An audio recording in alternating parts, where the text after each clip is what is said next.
Hello there, and welcome to LorediveLoreDive, where we delve into the backstories and lore of various video games. Today we're going to be going into the Dead by Daylight chapter, Roots of Dread, with its new location, the Garden of Joy, its new survivor, Haddie Kaur, and its new killer, the Dredge. Withered Isle, Garden of Joy. On a privately owned island in the Atlantic, the Garden of Joy was home to a bustling commune of optimists set on building a better world. Funded by a band of anonymous philanthropists and managed by a charismatic leader, they attempted to rid themselves of dark emotions, for fear of summoning the ancient god of shadows. And it was dark thoughts that corrupted this idyllic community. A mansion sits, twisted by darkness and further perverted by the entity's influence, contorting and reconfiguring itself in maddening serpentine formations, at once familiar and foreign.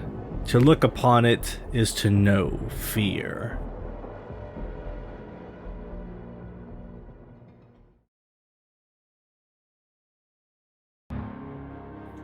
Haddie Kaur, the brave and determined podcaster.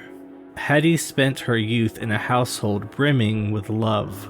Her mother, Professor Basant Kaur, moved across the world to teach agricultural science at a university in Trois-Rivières, Quebec. Her father, Rahan Singh, found remarkable success with a catering business in the small Quebecois town. Her house constantly swirled with the wonderful aroma of cumin, chilies, masala, cardamom, and fresh, steaming naan pulled from a tandoor oven. Her earliest memories were filled with stories of India, and on her 10th birthday, her parents promised to visit Punjab just after the new year. During the holiday season, her parents went to a party with their closest friends, Maurice and Francois Royce. When Haddie called her parents to say she felt sick, they left in a hurry, driving through the winding, snow-swept roads of rural Quebec. Rahan lost control of the car, skidding into an icy, gnarled forest. It would be 2 days before their bodies were found, trapped in the vehicle. As Haddie's fever broke, the police arrived on her doorstep telling her that they had not suffered. But Haddie was old enough to know that the police were just being kind. The next morning, she woke up with white hair and a question that would haunt her for the rest of her life. The Royce took Haddie in, doing their best to fill the hole left by her parents. Despite the enormous loss, Haddie was again surrounded with love. The love her parents had for their son, Jordan, and the love the three had for her. But the trauma of losing her parents seemed to unlock something within her. She began to see things nobody else could see. Horrible, unnatural, unexplainable things. Apparitions tormented her in class, at home, in bed. Her unexpected screams earned her the nickname Helly Haddie, only adding to her alienation and anguish. Once a cheerful and social child, Haddie walled herself off from the world. With time, Haddie realized her uncanny abilities only triggered in certain areas. Dark areas. It was as though there were places in the world where another dimension somehow bled into our own. Jordan called these intersecting areas overlaps, and they seemed to give Haddie insight into a dark, shadowy world straight out of a cosmic horror. When Haddie graduated from high school, she felt an unexplainable tug to discover who her parents were. To raise money for a trip to India, her brother Jordan suggested that they use her abilities to explore and document all of the haunted places in Quebec, starting with a haunted asylum. At the Doria Institute, Haddie managed to see and hear residual memories, patients, doctors, and so much more. While recording her impressions at the Institute, she offhandedly called the encroaching dimension the Ravage, since it not only assaulted her with memories from all times and places, but also gave the sense of feeding off psychic energy. The Ravage, she sensed, was a living mosaic of human suffering that was slowly corrupting and devouring the world. She concluded that they needed to investigate more to see if there was anything to her hypothesis. Jordan presented the footage and recordings of their uncle Stefan, who helped them turn what they had documented into a web series. Within days of uploading their first episode, Ravages of the Abyss was a viral hit. True crime fans, ghost chasers, and skeptics flooded the comments with their own theories of what she was experiencing. Stefan handled the production, and before long he presented Haddie with her first check as a professional podcaster. Now working with a budget, Haddie was able to investigate the most haunted places in the world, seeking answers about the Ravage.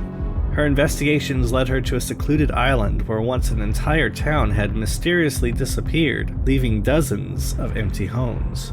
She never felt such a strong influence of the Ravage as she did there. It pulsed with suffering and cruelty and repressed darkness.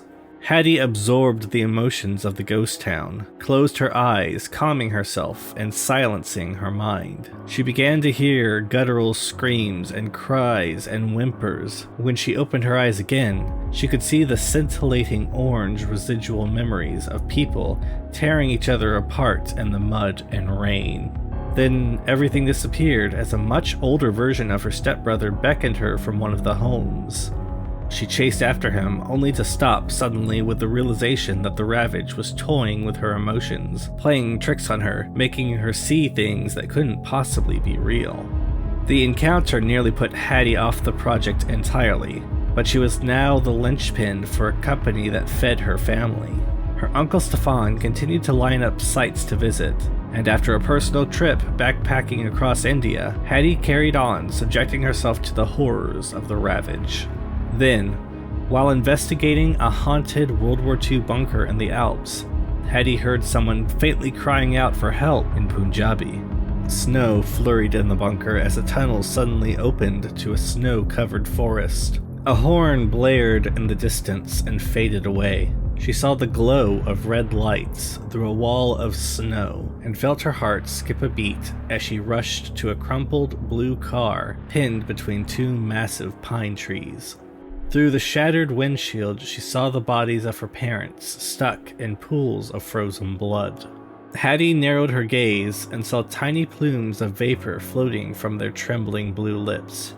With a profound sense of urgency, she rushed around the wreck, trying her best to push, pull, and kick her way in. All to no avail. She cried out to them as she was sorry for being sick, that the accident was all her fault. Their eyes snapped open and, in unison, they answered the question that had anchored her life to their death. Yes, ready. We suffered.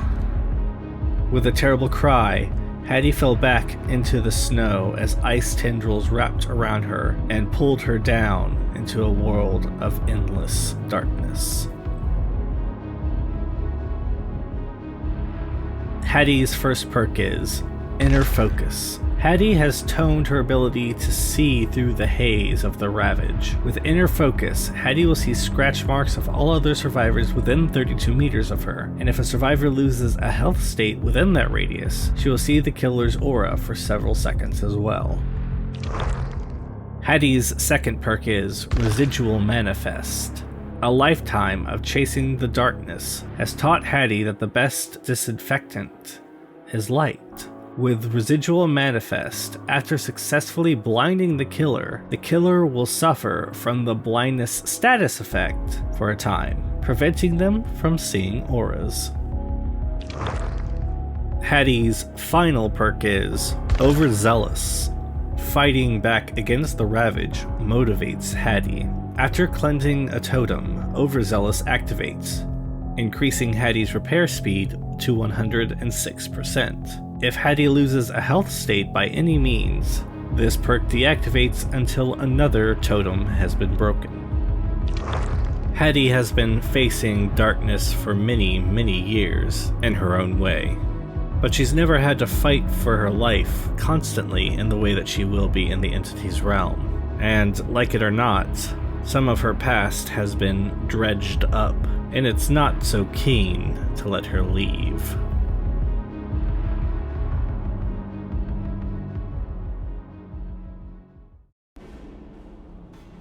The Dredge.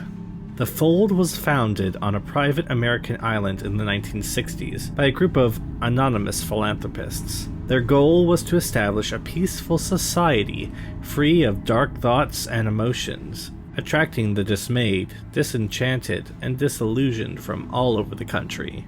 This peace-loving community thrived over the years, and members freely followed the dictates of its charismatic leader, Otto Stamper, who taught his followers the secret of maintaining happiness through joy talk, meditation, and the endless reciting of good-thinking mantras. But not all was bliss within the Fold, and Otto swiftly banished anyone who confessed to having dark thoughts or speaking dark words.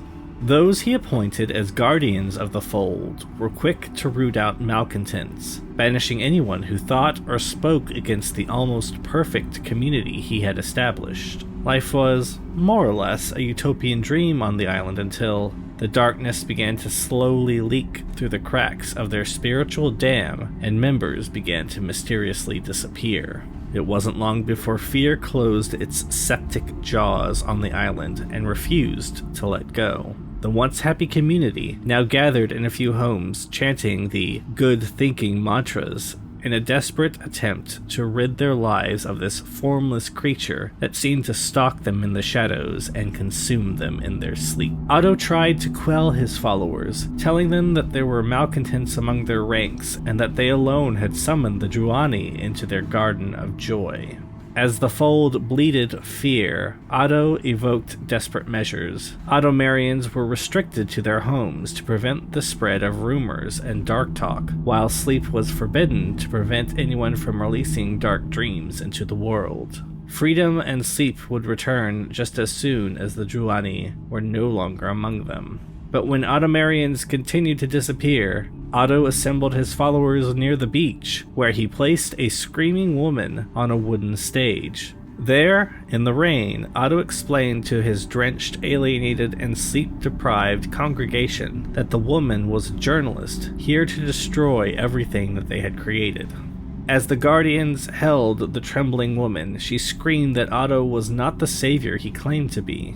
He belonged to an ancient cult, an exclusive club of billionaires that took pleasure in corrupting and sacrificing people, towns, and even countries to an elder god.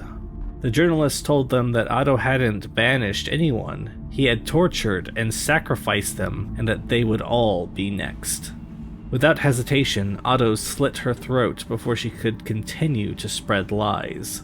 She collapsed to her knees with her hands clasped around her neck.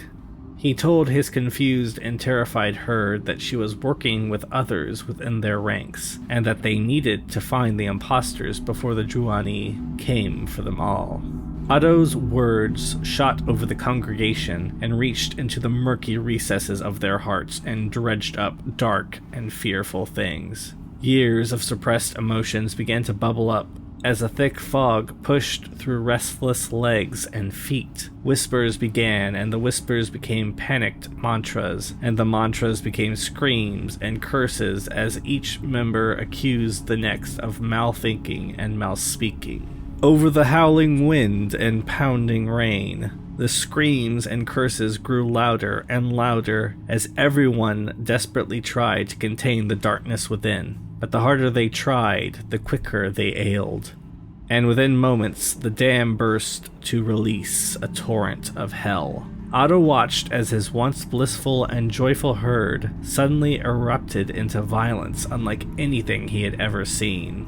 The Fold bleated accusations and tore each other to bits and pieces with hands and teeth, and never once did they look up to see their kind and charismatic shepherd smiling down upon them with eyes that were cold, bleak, and without pity.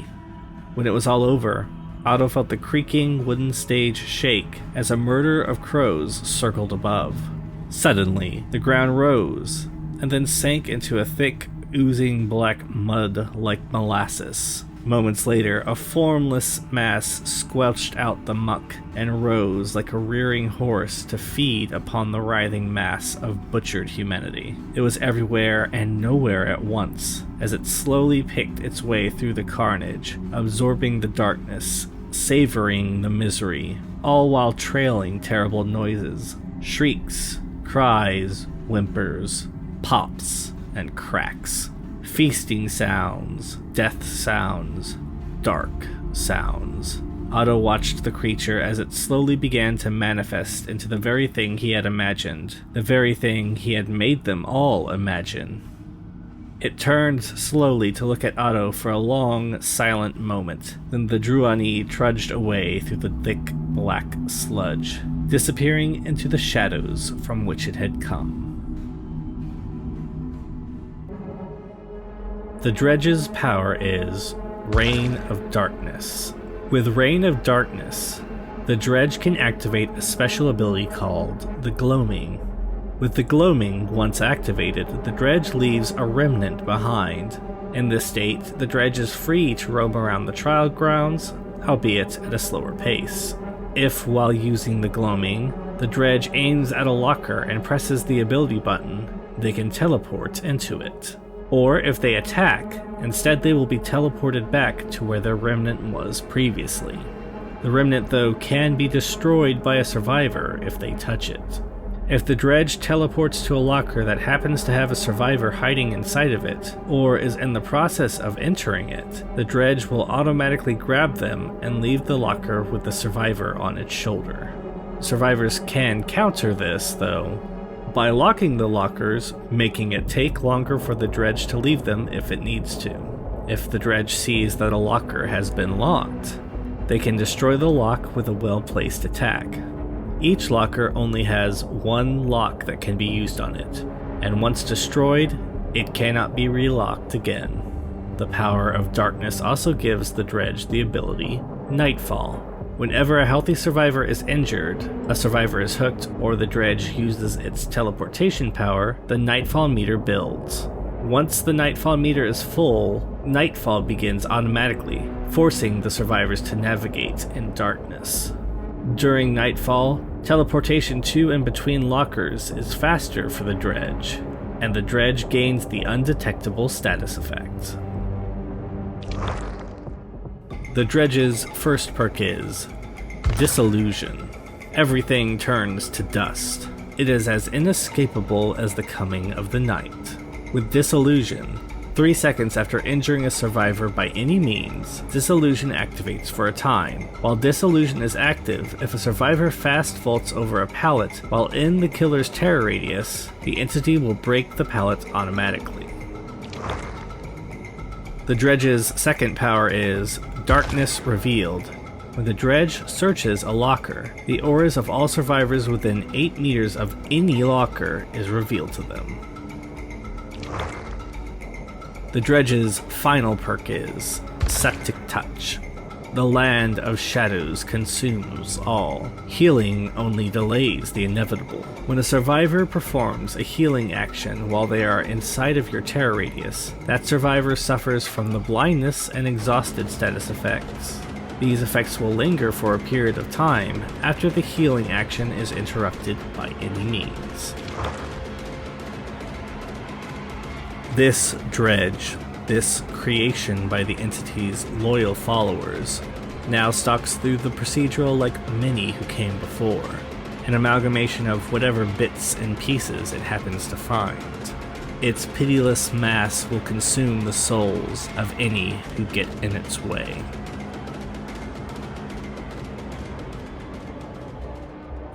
Well, that's it for this episode of LorediveLoreDive. I hope you enjoyed. Special thanks to all of the Patreon followers I have listed here.